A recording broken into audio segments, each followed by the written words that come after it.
Welcome to Motivational Humanity. You are not alone. Have you ever found yourself sitting in the quiet of your own thoughts, wondering why your healing feels so messy? Maybe you've looked at someone else who has gone through heartbreak, betrayal, loss, or disappointment, and they seem to be standing tall, smiling, moving forward with grace, while you're still trying to breathe through the heaviness in your chest. Maybe you've even whispered to yourself late at night, "Why is it so easy for them? What's wrong with me? Why am I still here stuck in this place?" Those questions, those moments, they aren't signs of weakness. They're not proof that you're failing at life. They're proof that you're human. And I think so many of us need to hear that. We've been sold this idea that healing should look a certain way, that it should be tidy, predictable, and linear. That if you just check off the right boxes, go to therapy, journal a little, pray, meditate, forgive, you'll wake up one morning and it will all feel lighter. That the weight will just slide off your shoulders and you'll be free. But if you've ever tried to actually live through heartbreak, grief, or trauma, you know that's not how it works. Real healing rarely arrives with fireworks or clarity. More often, it feels like you're stumbling in the dark, finding your way inch by inch.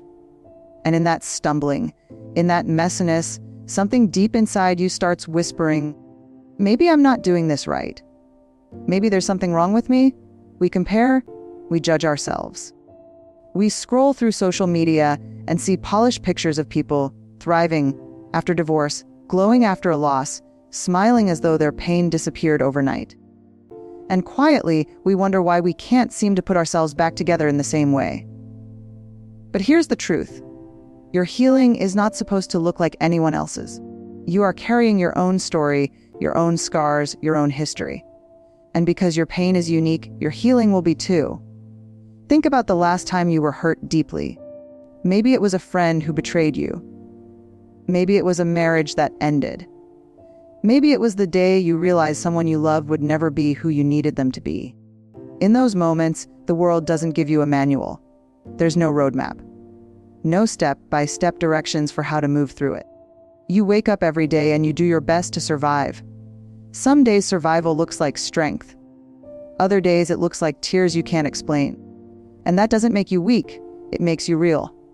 One of the most dangerous lies we tell ourselves is that healing has an expiration date, that we should be over it by now, that if it still hurts months or years later, something is broken inside us.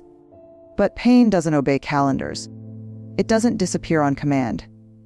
And sometimes the most powerful part of healing is allowing yourself to sit with the truth of what you've been through, without rushing, without pretending, without minimizing your own experience.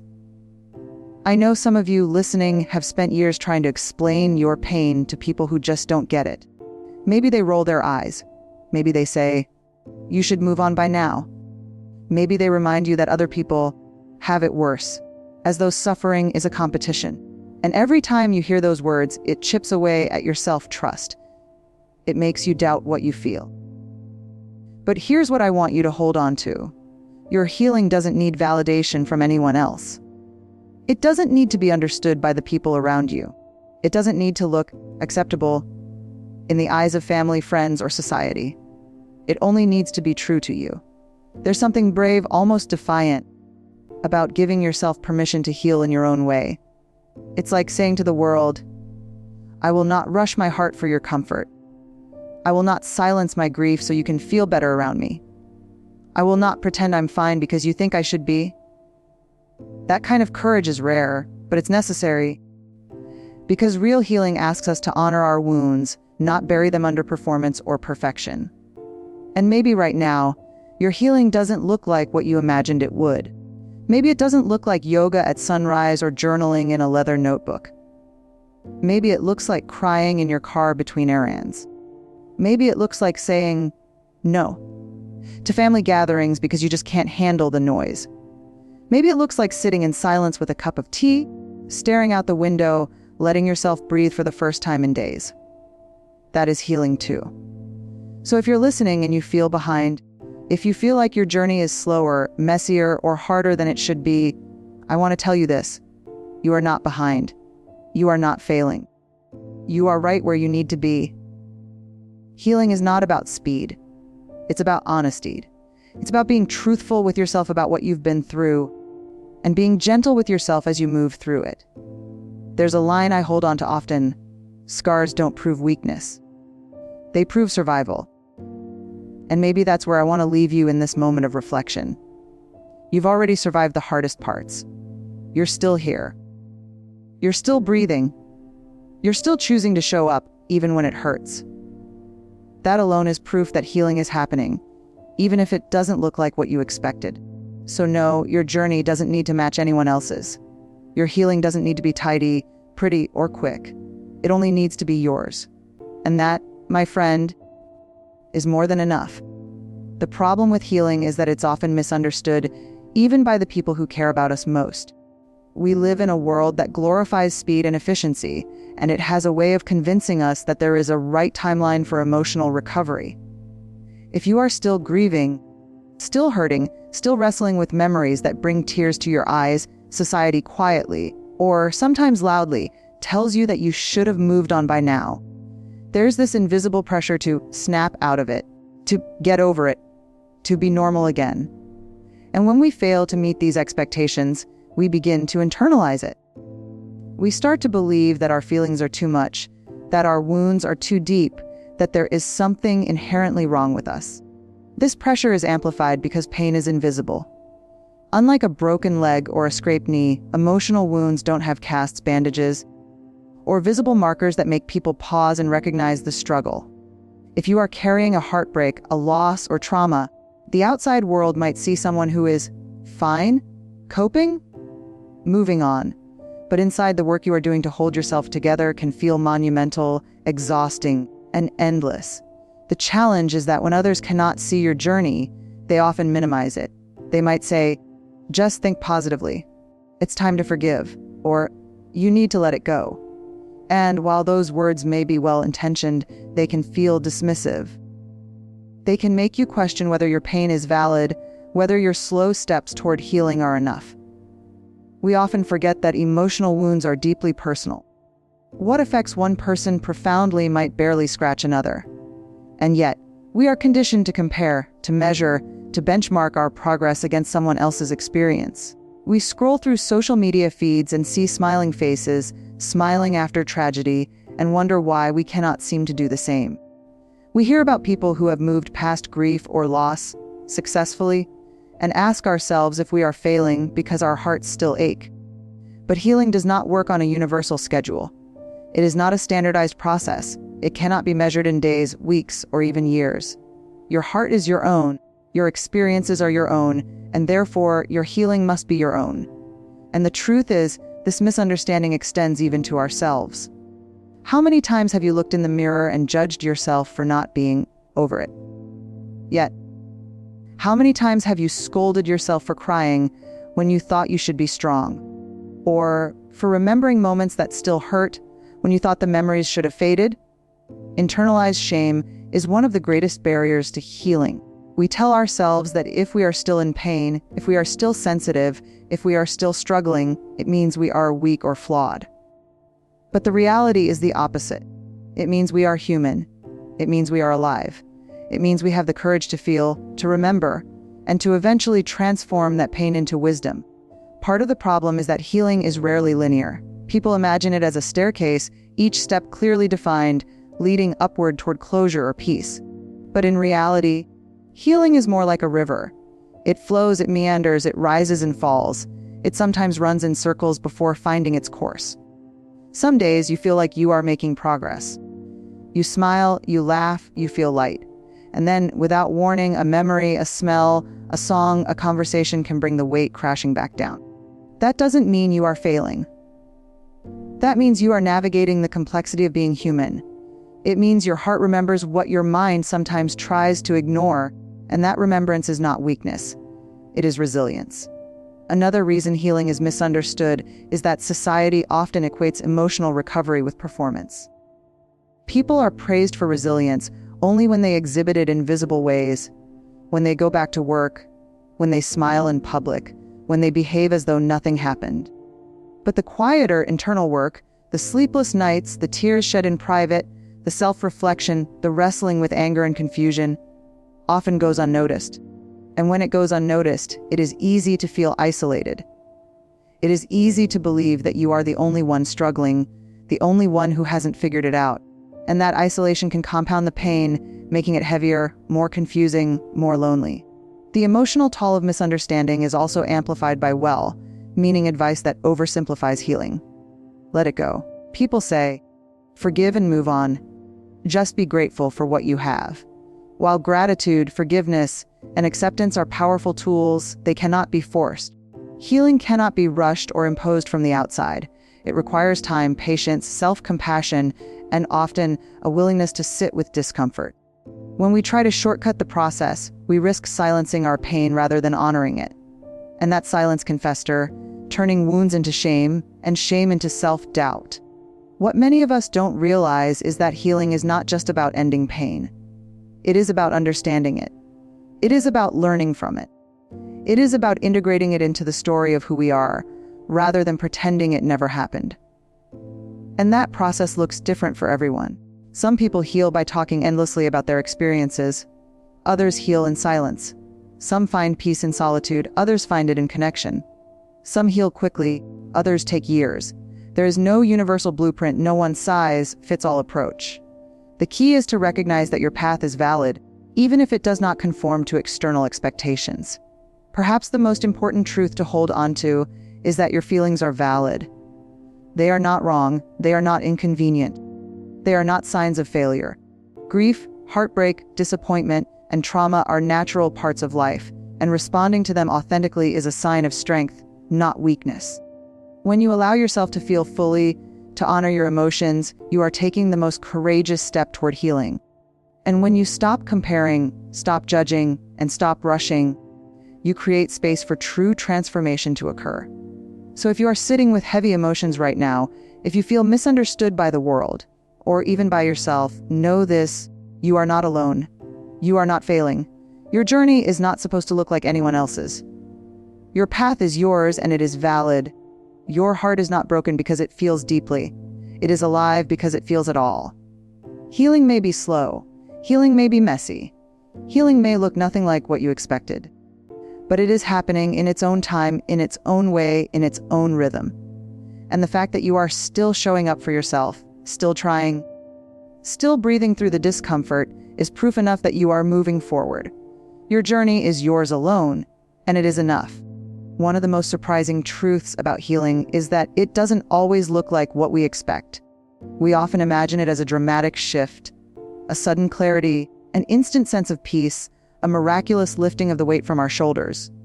But in reality, healing is rarely dramatic. It is subtle, slow, and often counterintuitive. Some of the most profound changes happen quietly, beneath the surface, in ways that we might not even recognize until much later. And understanding this can transform the way we view our own journey. It can allow us to stop judging ourselves for not getting there quickly and instead embrace the unique path that our heart is asking us to take. Healing is deeply personal, and that means it will take a form that is unique to you. Think about it for a moment. Two people can experience the same type of loss, the same heartbreak, the same betrayal, and yet their paths to healing can be completely different. One may find comfort in solitude, spending long hours reflecting, journaling, or meditating. Another may seek community, leaning on friends, sharing their pain, and talking through memories that are still raw. Neither approach is better or worse than the other. They are simply different expressions of the same fundamental need to process, to release, and to integrate. It's easy to fall into the trap of believing that healing has a uniform appearance, because we are constantly exposed to images of recovery that are polished, curated, and simplified. We see people smiling after heartbreak, moving forward after trauma, thriving after loss, and we assume that their journey looked easy. We don't see the nights they cried alone, the moments they questioned themselves, the times they stumbled and thought they would never get through it. And we often fail to realize that just because someone else's healing looks different, it does not diminish the authenticity or depth of our own. I want to tell you about a woman I met once who shared a story that stayed with me. She had lost someone she loved deeply, and her grief was immense. At first, she tried to follow what she thought was the right way to heal. She read self-help books, joined support groups, and meditated daily. But none of it seemed to work. She felt frustrated, inadequate, and convinced that she must be doing something wrong. Then, one day, almost by accident, she started to knit. It wasn't something she had ever done before, and she didn't even know why she picked up the needles. But as she worked with the yarn, as her hands repeated the same motions, she began to notice a shift. Her thoughts became clearer, her sadness felt lighter, and she started to forgive herself for being human. Over time, the knitting became her sanctuary, her therapy, her ritual of healing. It looked nothing like what she had expected, and yet it worked. Her healing was not about following a formula. It was about discovering what her heart needed, in her own time and in her own way. There's a lesson here that is crucial for all of us. Healing does not follow a predictable path, and that unpredictability is not a flaw. It is a feature.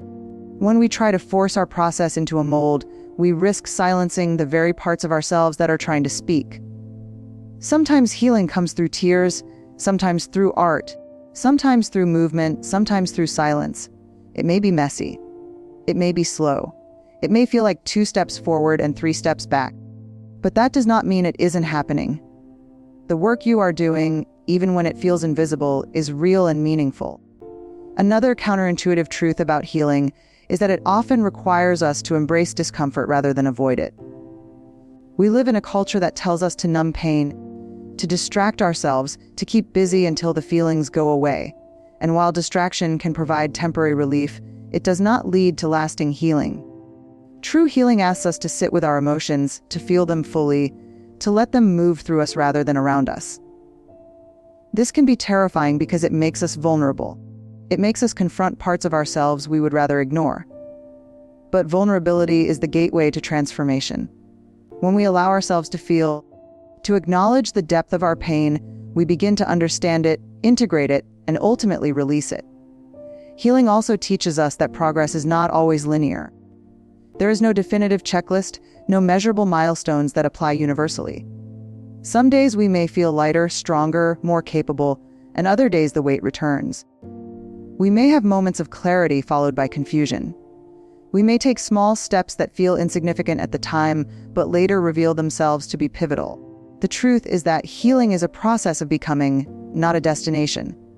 It is about learning to carry your experiences with grace, not about erasing them.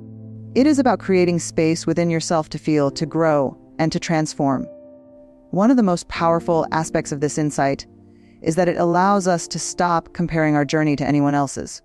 Comparison is one of the fastest ways to lose sight of the value of our own healing. When we look at someone else's progress and measure it against our own, we are doing a disservice to the unique path we are on. We forget that our pain, our history, our personality, and our circumstances shape the way we heal. What works for someone else may not work for us, and that is okay. What matters is finding what works for you, what resonates with your heart, and what allows you to feel whole again. Sometimes healing comes in small, almost imperceptible moments.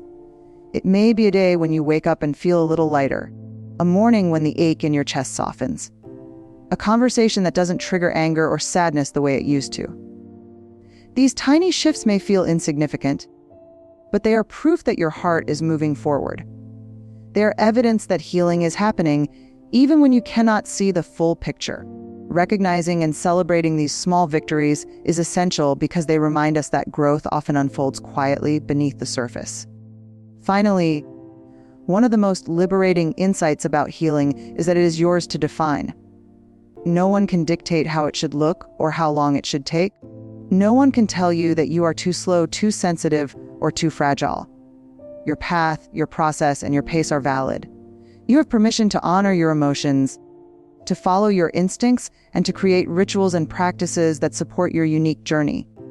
Healing is not about meeting external expectations. It is about embracing your truth and moving toward wholeness on your own terms. So if you are sitting here wondering whether your way of healing is right, the answer is simple: it is right because it is yours. It is valid because it reflects your heart, your experiences, and your courage.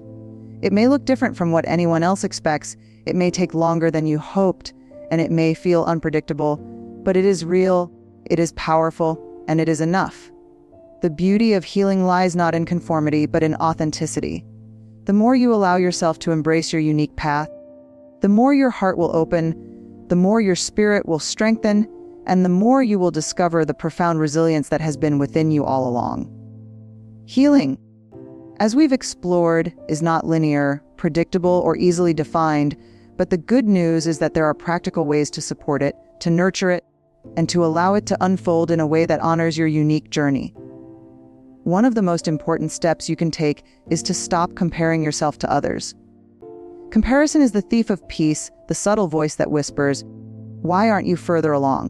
Or, "Why isn't it easier for you?" The truth is that your path is yours alone, and measuring it against anyone else's will only distract you from the work you are meant to do. Healing asks for focus, not judgment, and it asks for patience, not speed. When you give yourself permission to embrace your own timeline, you take the first powerful step toward reclaiming your peace. Another essential aspect of healing is learning to listen to yourself deeply. Your body, your heart, and your intuition are constantly communicating with you, and often they are trying to tell you what you need in ways that words cannot fully capture. Sometimes your body may need rest, and ignoring it only prolongs suffering. Sometimes your heart may need expression, and allowing tears, journaling, or even talking to a trusted friend can release what has been trapped inside. Sometimes your spirit may crave stillness or solitude, and honoring that need can be transformative. Healing is about learning to recognize these signals, to respond with compassion, and to create routines that support your emotional and mental well-being. It doesn't have to be elaborate, small. Consistent acts of care can have profound effects over time. Action in healing is not about grand gestures. It's about creating practices that feel authentic and sustainable. For some, this may mean setting aside a few minutes each day to meditate, breathe, or visualize peace. For others, it may mean movement, such as walking, stretching, dancing, or yoga, which can help release tension that words alone cannot touch. Others may find solace in creative expression. Painting, writing, knitting, or even cooking can become forms of therapy. The critical part is that these practices are chosen consciously, not imposed by external advice or social pressure. They must resonate with your inner world, address your needs, and fit into your life in ways that are sustainable and nurturing. Boundaries are another cornerstone of healing. Often the most profound healing occurs not in isolation, but in relation to others. And yet, relationships can be the source of repeated hurt if boundaries are not respected. Healing requires the courage to say no to situations, people, or behaviors that drain your energy or re-traumatize you. This can be frightening, especially if you fear rejection or confrontation, but establishing boundaries is a form of self-protection and self-respect. It is not selfish, it is necessary. By identifying what you will and will not accept, you create a safe space where your heart can begin to rebuild. Boundaries are not walls, they are bridges to healthier interactions and deeper self-understanding. Another practical step in healing is reframing the idea of progress. Too often, we think of healing as a destination, a point where everything finally feels okay. But healing is more like learning to walk through life with a wound that is still tender. It is about discovering ways to carry your experiences with grace, not about erasing them. Some days, progress may be visible. You laugh more easily, you sleep more peacefully, or you notice that certain triggers no longer evoke the intensity they once did. Other days, progress may be invisible. You simply get through the day without harming yourself, without judging yourself, and without allowing despair to take hold. Both are valid, both are important, and both are proof that you are moving forward. Recognizing these small victories helps to maintain momentum and reinforces the belief that healing is possible, even when the journey feels long or slow. Fear is a natural companion to healing, and addressing it directly is part of the solution. Many of us are afraid to confront our pain fully because we worry it will overwhelm us or make us weaker. Some fear that revisiting trauma will reopen wounds that we cannot bear. Others fear judgment from people who may not understand. These fears are valid, but they are not insurmountable. The key is to approach healing in ways that feel safe and manageable. break the process into small, intentional steps. Allow yourself to explore emotions gradually, seek support when necessary, and remember that courage is not the absence of fear. It is acting despite it. Every time you face your discomfort, even in small ways, you are building resilience and reclaiming power over your own story. Self-compassion is another tool that cannot be underestimated. We often treat ourselves far more harshly than we would anyone else. We criticize, shame, and doubt ourselves for the very struggles we should meet with care. Healing requires a reversal of this pattern. It asks you to speak to yourself with the kindness, patience, and understanding you would extend to a dear friend. Self-compassion is not indulgent, it is essential.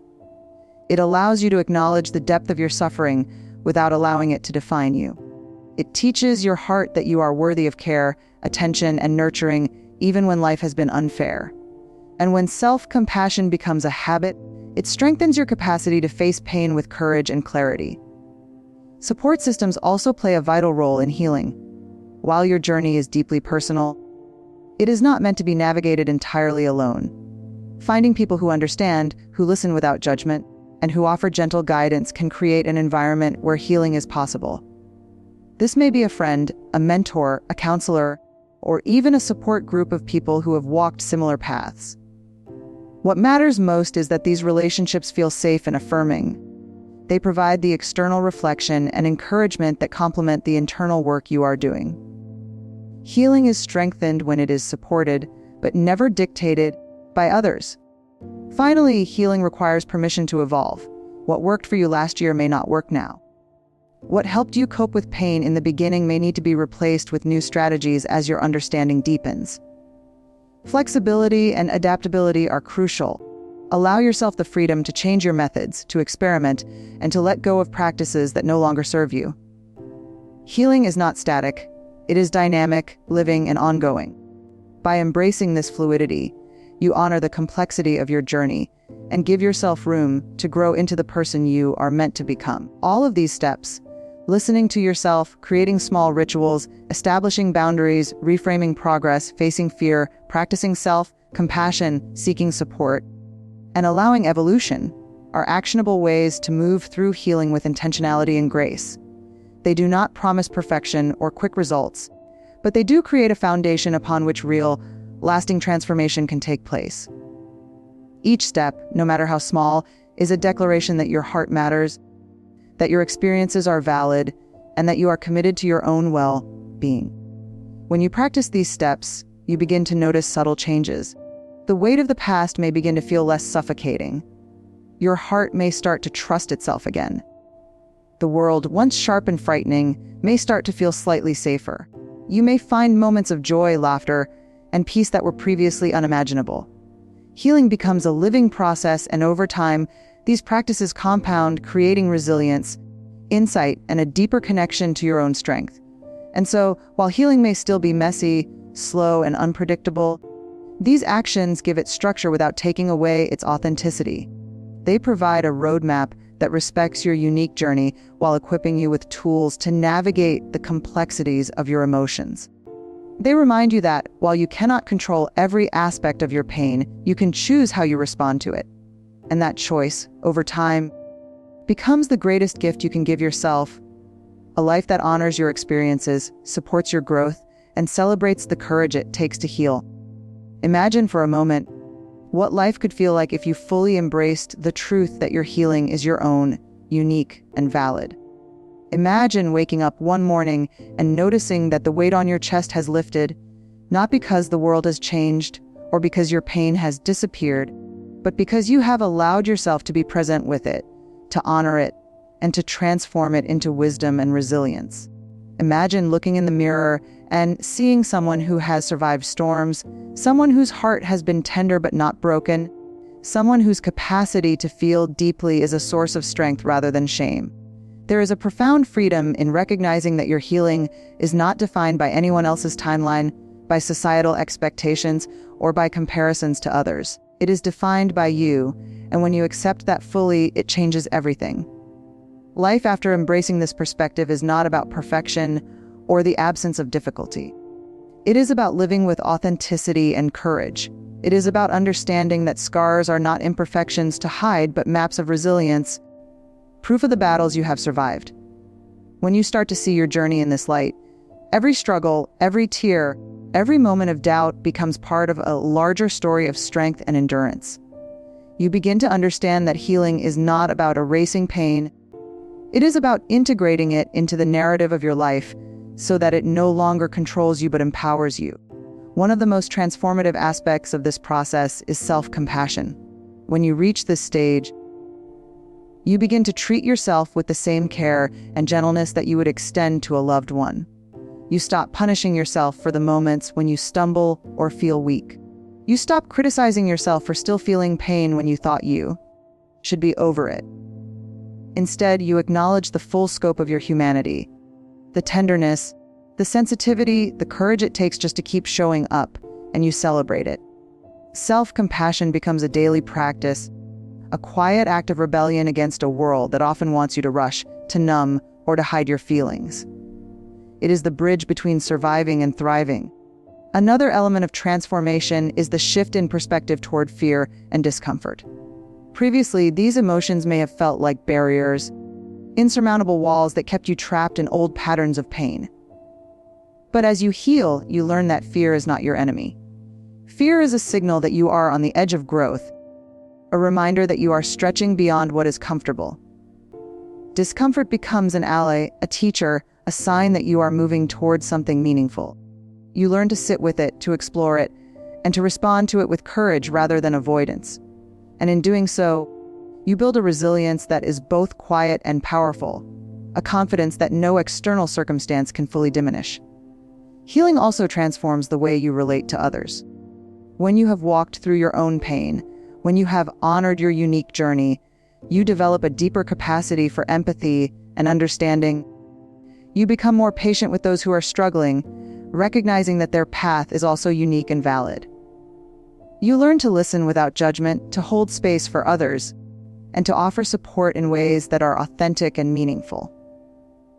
This does not mean that you take on the burdens of others or neglect your own needs, but it does mean that you can engage with relationships from a place of authenticity and compassion rather than fear or expectation. Another profound change is the sense of liberation that comes from letting go of societal expectations. When you embrace your own process, you no longer feel the need to conform to what others think your healing should look like.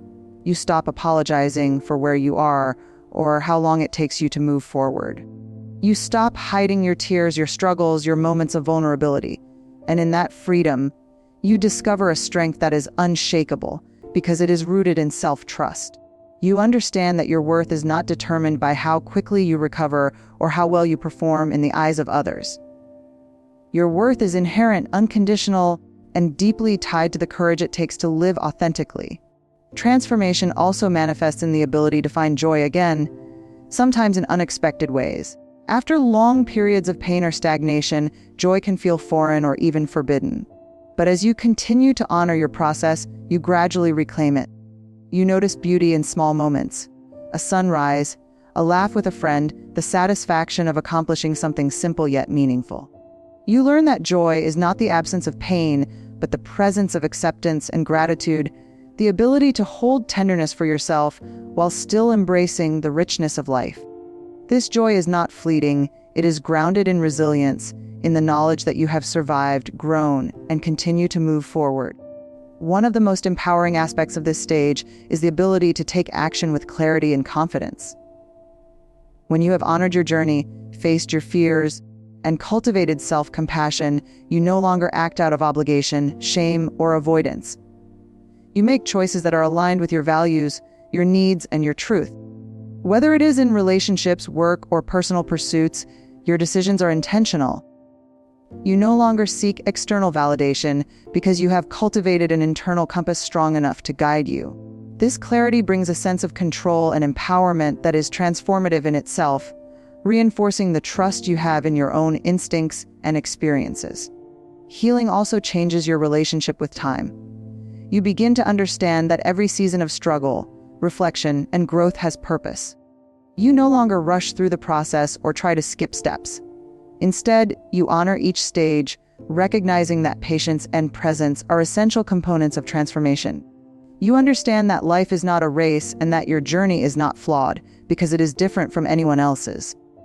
In this perspective, every day, every moment, every choice becomes a chance to align more closely with your authentic self and to cultivate the life you want to live. Finally, transformation is about ownership. When you reach this stage, you claim your story fully, not just the parts that are easy or proud, but also the moments of pain, vulnerability, and struggle. You understand that these experiences are not something to hide or be ashamed of. They are part of the rich tapestry of your life. And in claiming them, you take back power that may have once felt lost. You become the author of your own narrative, choosing how to interpret, integrate, and live through the experiences that shaped you. This ownership brings a sense of freedom and mastery that is profound. You are no longer a passive participant in your life. You are an active creator, shaping your reality with intention, courage, and heart. So, as you imagine this future for yourself, picture the life where you move through the world with compassion, clarity, and resilience. Picture the freedom that comes from letting go of shame, the strength that comes from honoring your heart, and the joy that emerges from embracing the full spectrum of your human experience. Picture a life where your healing is not measured by anyone else's standards, but by your own sense of wholeness, authenticity, and courage. That life is not a fantasy. It is within your reach. And every choice you make today, every act of self-compassion, every step toward understanding and honoring yourself, is a brick in the foundation of that future. When you commit to this way of living, you become a testament to the power of healing done on your own terms. You show yourself and the world that resilience is not about perfection, but about presence. That courage is not about avoiding fear, but about moving forward despite it. That love, most importantly, starts with yourself.